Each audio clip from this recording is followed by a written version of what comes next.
Hi, this is Mike Rankin with Relational Advisors, and we're here on Relational Intelligence with Jason Rich, the CEO of Snyder Langston. Welcome. Yeah, thanks, Mike. Thanks for having me. Yeah, how are you? Good. Good. It's a nice day out. It is beautiful.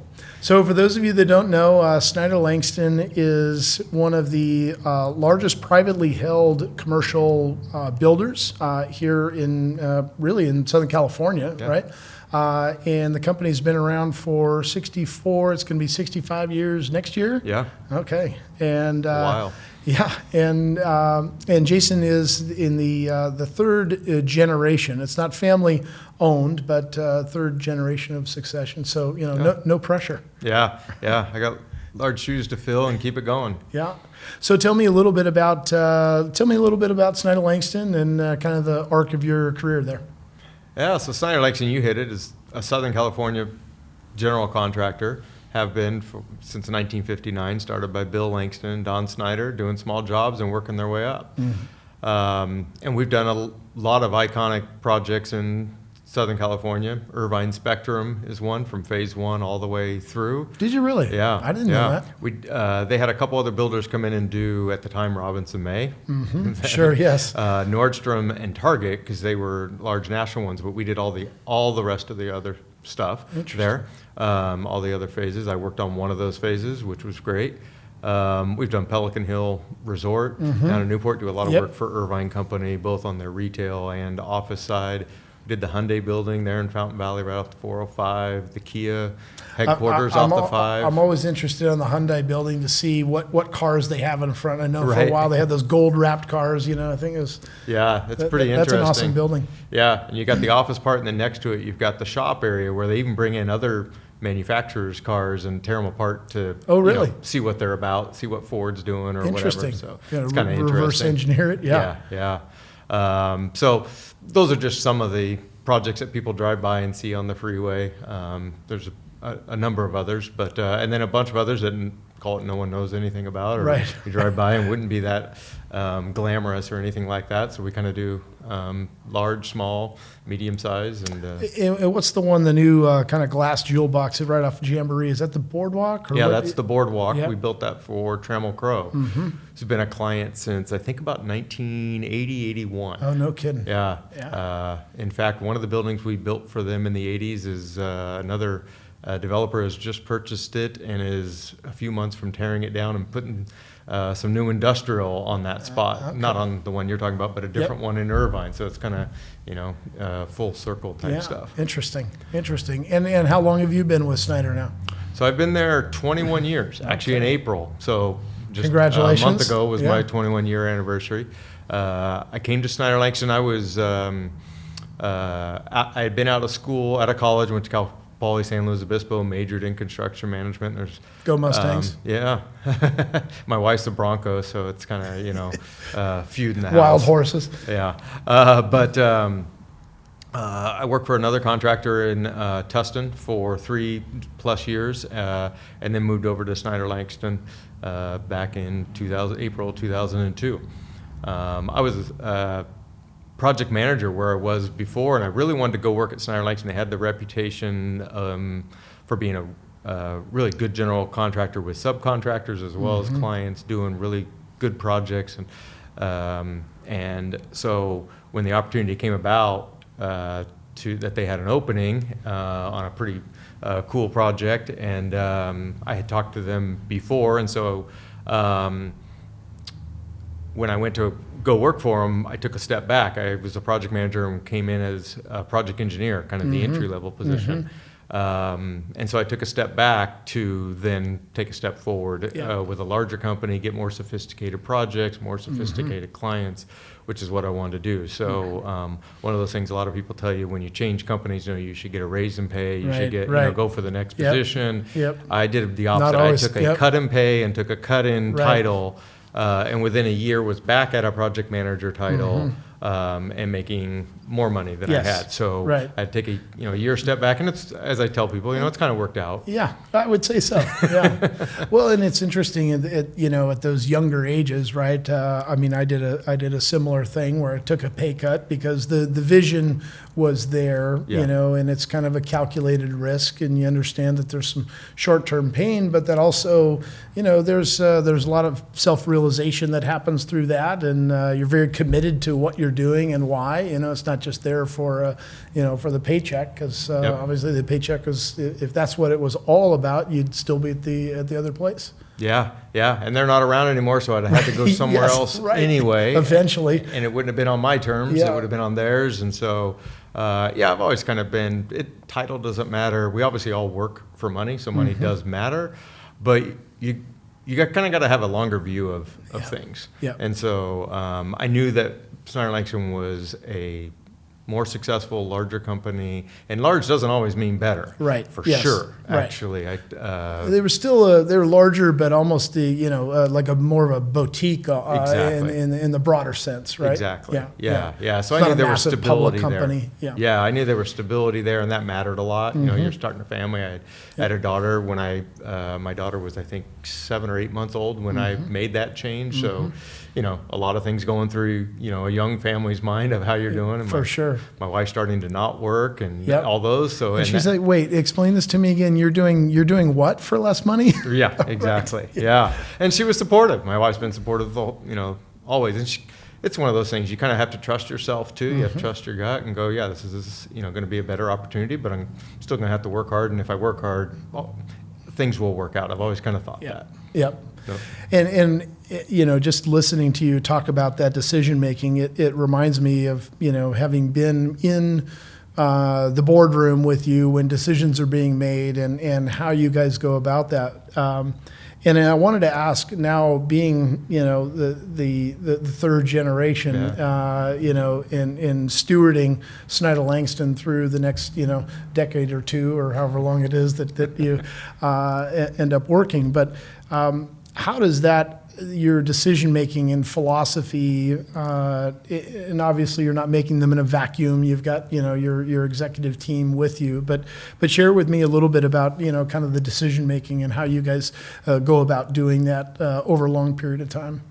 Yeah, I think there's a couple of things. One is I think Snyder Langston's gotten to where they are on a foundation of focusing on the client, focus on the client's needs. What do they need? One of the things Bill Langston used to always say, there's two things that I was lucky enough to get to know Bill a little bit, spend time with him, even work on a project with him. And there was two things that I took away from that. One was it's the client's money and how are we spending it? Yeah. And where I worked before, and at most construction companies, it's not the client's money. You've put a bid on it. It's now yours and your responsibility, which is still the case here with Snyder Langston. We're taking the risk of doing that. But Bill always pushed, it's the client's money. Are we spending it right? Yep. And if there's something we should be doing, we need to let them know that they should spend their money a certain way. Or if we're spending it, there's a responsibility there. And so it's just a different mindset. And so we've always kept that. And then it's all about relationships was the other thing. The word relationships and truly meaning that. Bill always wanted to build for his friends, he said. So he wanted to build with people that he liked and that he could trust and that they could trust him and that there was, he came from the world of handshakes. Contracts were, okay, something you maybe do or whatever, but the handshake really meant more. But it was relationships. You had to get to know people that were in the banking industry. You had to get to know your clients. It's about the relationship with the subcontractors.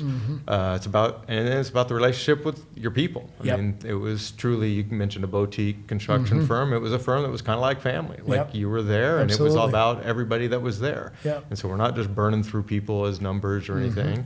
It's a business. You have to run it and you have to make hard decisions at times. But on the overall, it's about the people that you work with, both within Snyder Langston and outside. Yeah.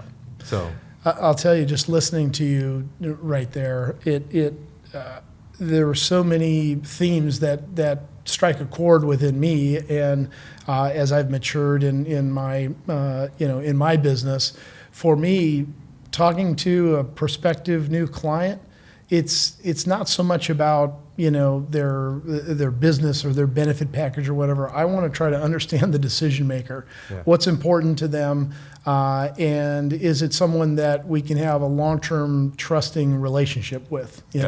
And because that, at the end of the day, there's going to be good times, there's going to be bad times, but how do you get through all of that is really down to the individual and the relationship and the trust.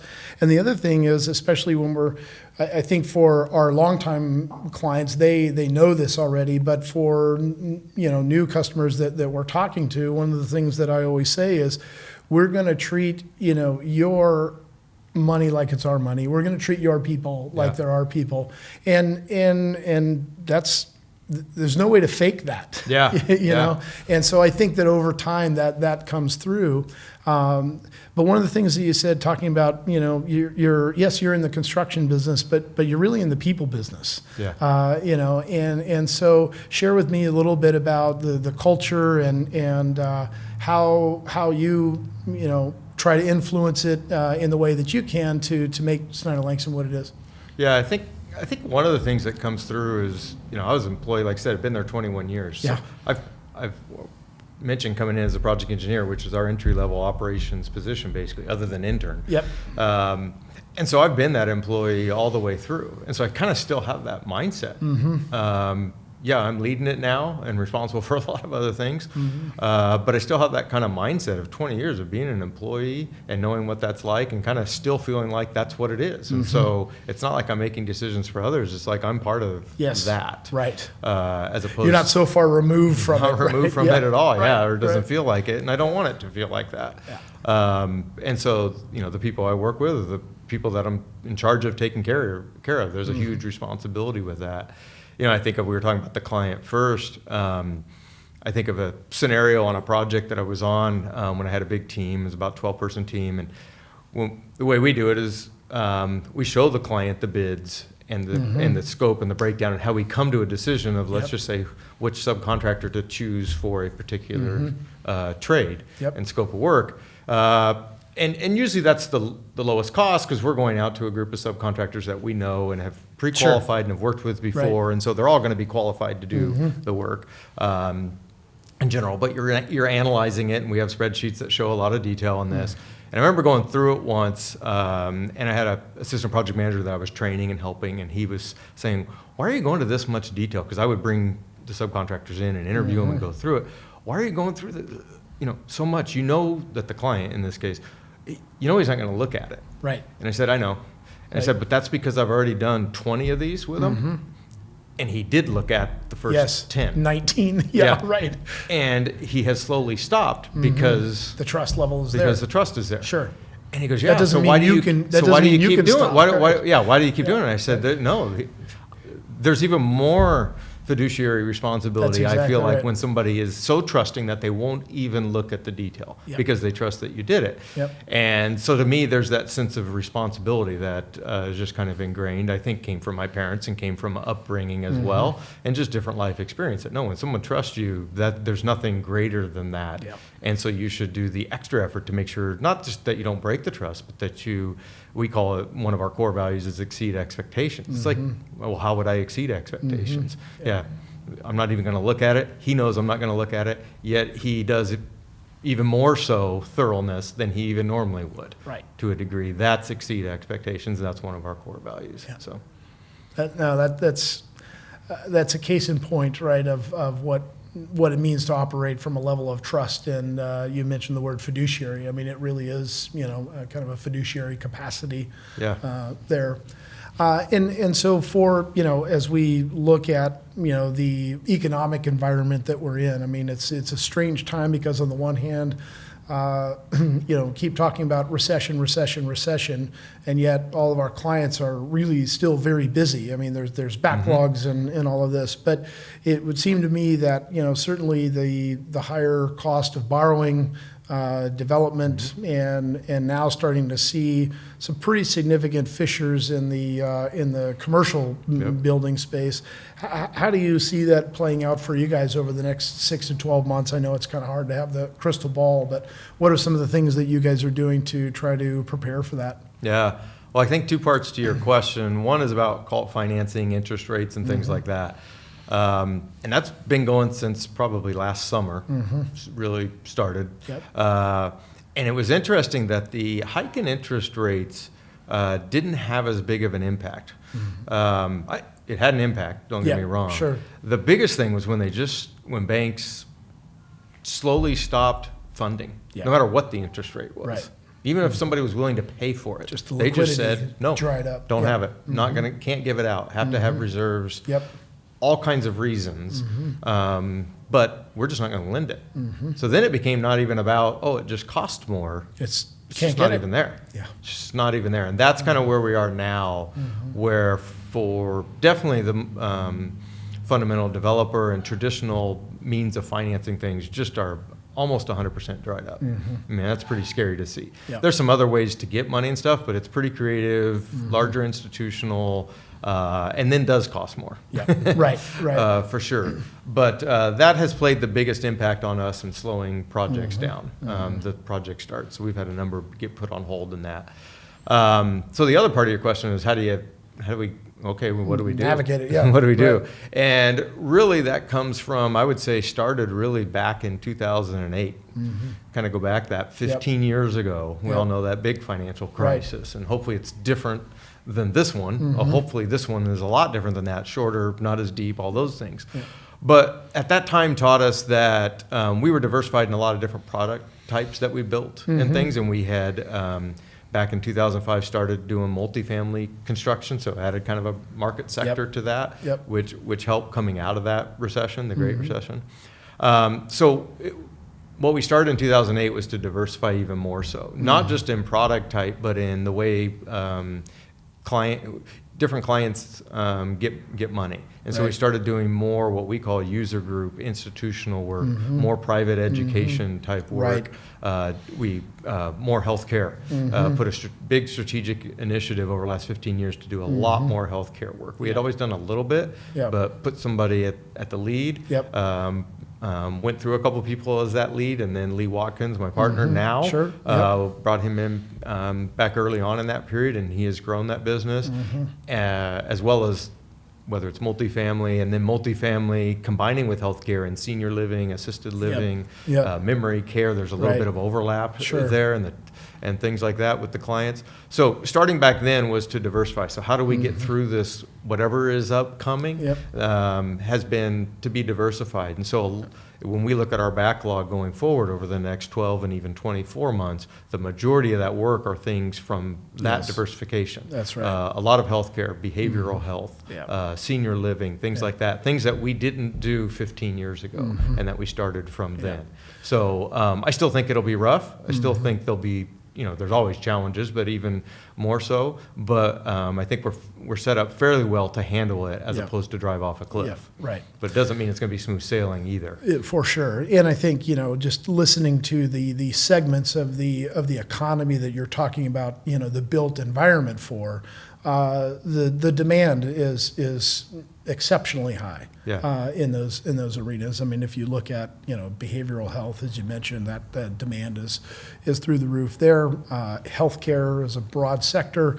You look at the overall health and age of our population, right? And you look at your healthcare premiums; they continue to go up, each and every year, down. right? Exactly.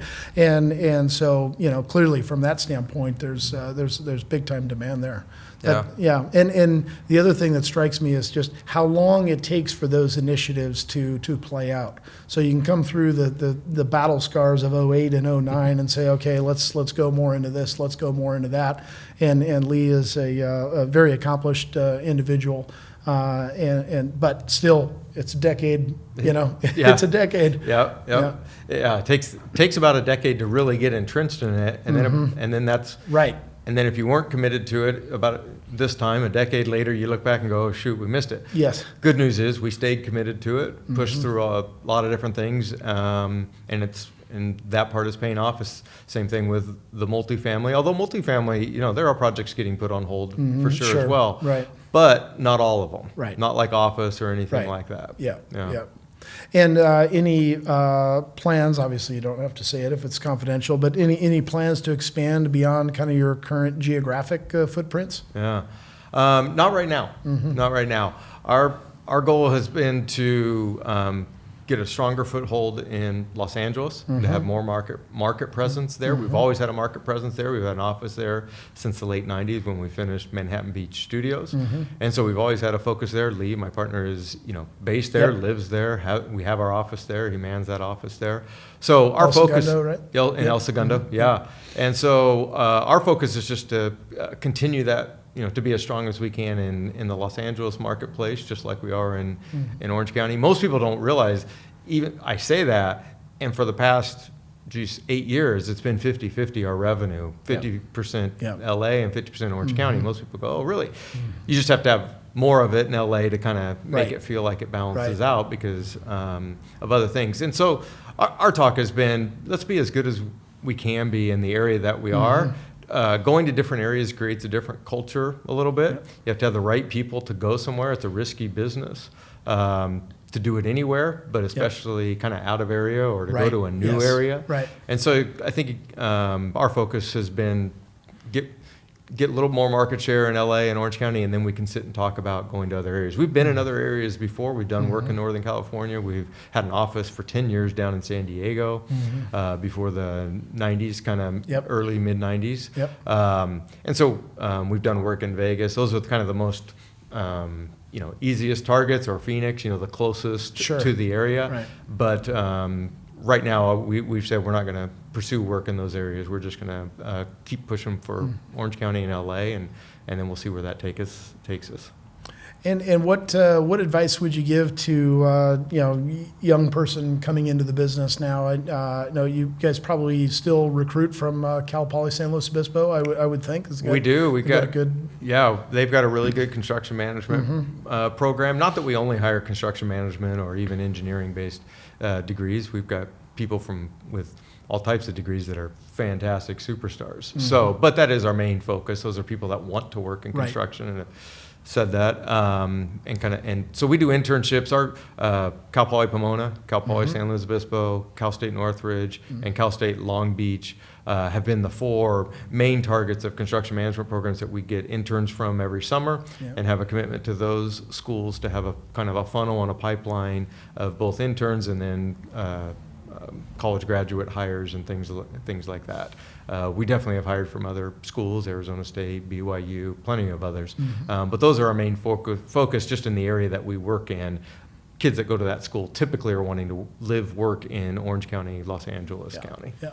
And is one of those young individuals Keegan Coyne by any chance? One of those is Keegan Coyne, which is, his father was a young man, a client of ours for a number of years is how we got onto him. And then Keegan obviously went to Cal Poly as well. And he did a couple internships with us and is now, a full-time hire. Awesome. Love to hear it. That's a great story. Well, Jason, thank you very much for your time. I really appreciate it. It's great getting to chat a little bit, and look forward to seeing you in the office. Yeah, thanks a lot. Yeah, thank you.